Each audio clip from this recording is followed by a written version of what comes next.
Why, hello there, Howard. This is Ed, and we are recording this on the 2nd of April, 2020.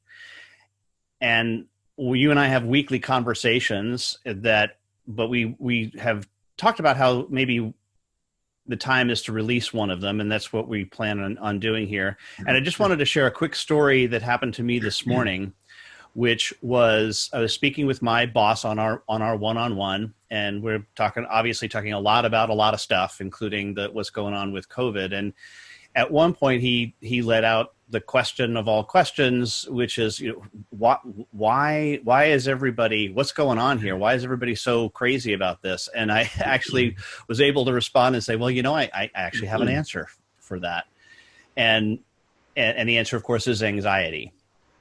And you and Steve Jeske, rest in peace, had done a lot of work on this notion of anxiety in leadership. And I think the time is now for us to maybe start talking about that and releasing some of your insights and Steve's insights on this topic of anxiety and leadership. So just go from there. Well, good to be with you, Ed. And yes, we've had a long series of conversations, disciplined and weekly and interesting always, about this and other topics. Steve would be with us and is, since his thinking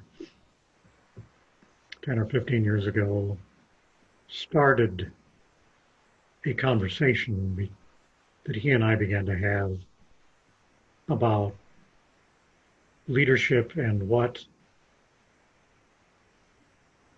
why, with so much information then and now available about how to lead well or successfully or brilliantly, why, with all of that available to people, is leadership so poorly done, continues to be so poorly done. And you were part of this conversation in your own way and became a great supporter of this thinking and added a lot of value as we moved along. We began to consider the brain, the leader's brain, more than or aside from more obvious things we think about leadership. What does the leader say? What does the leader do? How does the leader function? What are the top 5 ways for a leader to be successful? Another top 5 ways. And the conversations we started and exploration those conversations launched were centered around, and neither of us is, neither is you, a neuroscientist, but we did stay in Holiday Inns sometimes, so we thought we could learn at least enough to speak with some, well, let's call it questioning insight, or at least create some questions where answers could be interesting. Could we find them about leadership behavior? That led us to some conclusions, always subject to debate and change and alteration. I don't think we ever felt we were perfectly sure about anything. And if Steve were alive, he'd agree with that still today. But we did begin to think a lot about, speak about, visit with colleagues and contemporaries like you and others about this, wrote a book, did some work with groups about what happens to the human brain under extraordinary stress.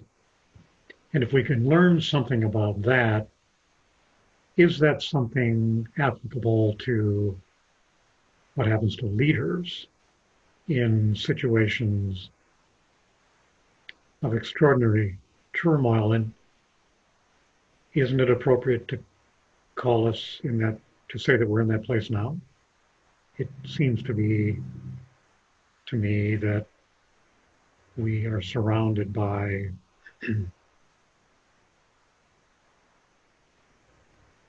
events, observable events, which call into question by their very existence whether leaders are even leading, to say nothing of leading well, or maybe in a not a corollary, but a subset of that question could be, when leaders lead, are they leading more poorly than ever, given the environment in which they find themselves, we find ourselves, and we observe others in? And you and I have been watching through that lens, haven't we? We've been looking together through events and looking at leaders in those events and what they do. We have personal interactions with those people, so as you did this morning, and we have distanced observation and to capture. And I think what we're seeing is some affirmation of what our thinking was, if I may be so self-centered to propose that.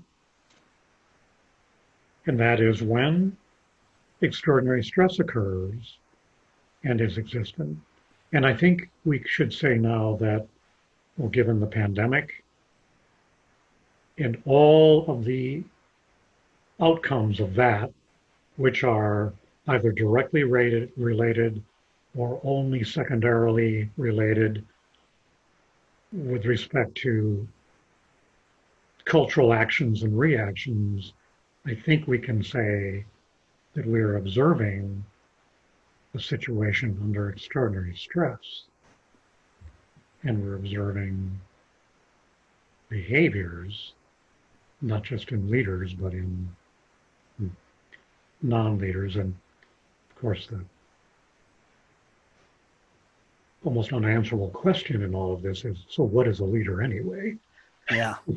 Yeah. I often wonder what I mean when I say leader or use the term. So what do we do about that? Or first of all, I guess one question is, are we seeing what is or what isn't? What is reality? Are we seeing a reality that makes sense? Yeah. No. Well, I think we're seeing definitely a reality, and the way that I've framed it, and this was based on the work that you and Steve did, is the whole notion of transactional or episodic versus the chronic anxiety. And it's clear that there's a lot of transactional anxiety that's happening, and it's almost at a fever pitch and constantly high. And first, let me quickly describe what those two things are, and then ask you to, because what my question to you that I developed earlier is more about the relationship between these two. But the chronic anxiety is the amount of underlying anxiety that each of us brings. Even when we're sleeping, we have a certain amount of anxiety that we bring to the table every single day, and that does move up, but it doesn't shift. It doesn't jump a lot. It stays at a relatively same threshold, and it may move up, but it stays at that threshold. It doesn't vary drastically. And then the episodic or transactional anxiety is stuff that happens during the day: getting the kids out to school on time, having the meeting with your boss, making sure that you and your spouse are aligned on what's for dinner, all those little stressful situations that happen. And what you pointed out to me and others is that most of the leadership material is really targeted around how do you fix that transactional stuff. But the reality is it's the underlying chronic anxiety that is the threat. Because if that is at a higher level, as that's at an elevated level, well, then it doesn't matter how much transactional. You'll always be above the threshold that makes you emotionally hijacked, right? So I think what we're seeing here is not only a shift in the transactional stuff, but a seismic shift in the chronic anxiety that has suddenly shifted up, almost like an earthquake upward. Yeah. And I had never thought about that in relationships since I had only said, well, it doesn't move all that much. It just moves a little, but you need to focus on it. That's the thing you have to do as a leader. But I never thought that, in a societal panic, high stress situation for all of society, I did never realize that whole base could jump up so quickly and immediately. And it really is. It is like an earthquake, right? It is like the whole thing just shifted up from under us. Or a war. We're now hearing the pandemic compared to a war, which I think is a poor comparison, but it brings to mind periods of war that our country was involved in, where the level of chronic anxiety had to be at a heightened level, perhaps at a level beyond where we are today. There is some question about, at least I have some question about, our capacity for equipping ourselves in these moments, and you've described it beautifully, in these moments of elevated chronic anxiety. And you are so right that the difference between episodic and chronic anxiety is most important because of how damaging one is compared to the other. And when chronic anxiety is elevated to a level beyond, as you put it, our normal living, the world changes for us, and how we operate in it changes. And how are we equipped to operate successfully from an evolutionary perspective over the several hundreds of thousands of years of our existence as a species? We had to deal with both. Even then, we dealt with both, wouldn't you say, chronic and episodic anxiety. The episodic anxiety those spikes must have been dramatically, relatively speaking, more critical than they are for us. Since we've evolved, we've got technology, we have standards of living, we have learned to prolong life well, to combat diseases, but we still live on that level of, there's always some anxiety, as you just sort of said, in day-to-day living. And I wonder if we're in some sort of world, and going back to the thought that started this, is calling it a war, is to,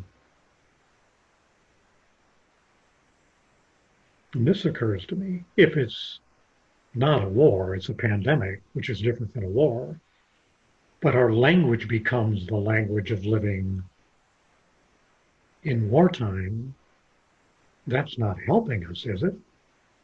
Mm-hmm. Are we overreaching, overreacting, and creating language to assist us in that?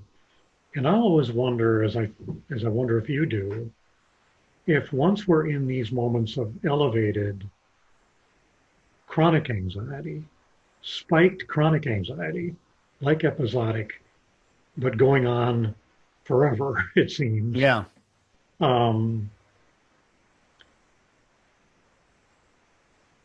Does the way we look at that, how does the way we look at that change how we think, not just react and respond, but how we think and how we see the world? And as David White says, that frontier for each human is the space between how one sees himself in the world and how the world sees us. And in there, he says, is the great conversation and the great moment for inquiry. What do you think? Yeah, I think there's definitely conversation around that needs to happen. Um, my my question follow up to you is, I think we're in agreement that chronic anxiety is up. Previously, when you had talked at you said the focal point is working on that chronic anxiety, not so much on the transactional. I think almost all of what we're hearing from leaders in a lot of places is focused on transactional, even more now, more than ever. That's and I think it's the exact opposite. Now more than ever is when we need to focus on this episodic stuff and because this episodic stuff, it sure shifted up quickly, but it's not going to go down quickly. It's not. We're gonna turn this hump, flatten the curve, whatever it is that we do, and it's not going to go from 4 back to 1 in short order. It's interesting. I hadn't thought about this, but the spikes in episodic anxiety look like the curves in the pandemic projections, don't they? They sort of look, we got to get up, and then moving the peak is part of the language. Whereas it's as if we're saying, can we delay the spike? Yep. And can we relate that to how our brains are behaving under the stress? Can we move the spike that our brains will have with episodic anxiety? And I hope I heard you say it, I might have misheard you, that it's still more important to work on our level of chronic anxiety. Yes, exactly. And to worry less. And then when we do that, let's call it the spike influence or the spike impact of the episodic moments of episodic anxiety are diluted, and we stay healthier. And if we're healthier emotionally, we see better. Our view is sharper. Yep. Like my right eye after cataract surgery last month is just a sharper view of things. So we've just got a few minutes left, and I just want to say, is there something that you can share with regard to a focus on this chronic anxiety in the face of all of the transactional and all of the episodic? What are your thoughts on that? Well, it's not for nothing that I read and hear as a meditative practitioner myself, an explosion in interest in our society in meditative practices. I hear that providers of meditative guidance, leadership, and practice training are,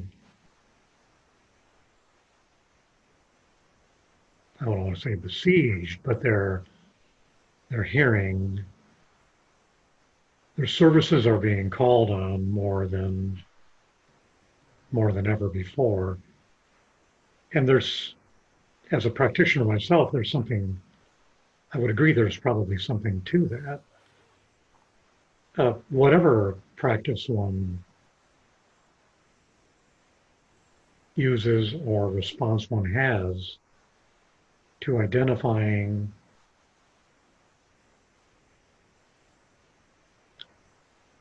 working with, ultimately reducing his or her level of chronic anxiety, whatever that is, it should begin with a calm, rational conversation with oneself, within oneself. And I think those voices today, that inner voice where one pauses, listens to the own inner great question, is hard to come by in today's, or hard to practice in today's environment. So it becomes more important to try than perhaps it's ever been, or certainly has been in my lifetime. We had that model, remember that model, self-care, self-dare, self-aware? Mm. A circular model which had no beginning, had no end, was consistently in motion. And we talked to leaders about first work on your own self-awareness. Any therapeutic practitioner, any meditative practitioner, we didn't invent this. We hear this, we've heard this forever. Secure your own mask before helping others. Exactly. Put your own mask on before you even put it on your child, right? And I am not sure. In my conversations with my peers, friends, other colleagues, members of my own family, I am unaware of much work in that area taken individually and independently by the people I know. I don't see it as a, shall we call it a priority in the lives that I see around me. I see reactivity. I see disguised fear in the more evolved members of the circles I roll in. But I think it's cover. I think it's camouflage more than authenticity. So there's still this absence of self-aware, which then leads to the self-care. Right. What's going on, and then what do I need to do that? What's my practice? And then self-dare, which is to be courageous enough to do that work and to stay with it. Yeah. I started meditating in May. Again, my fourth round in life, fourth attempt at life, and turned out it was just in time. It's a really good time to start that. Yeah. Last year, and I found it to be significantly helpful in what we're going through. Well, Howard, I think this is a good place to end this. We're gonna put this out into the universe, and as we say, cast bread upon the waters and see what returns.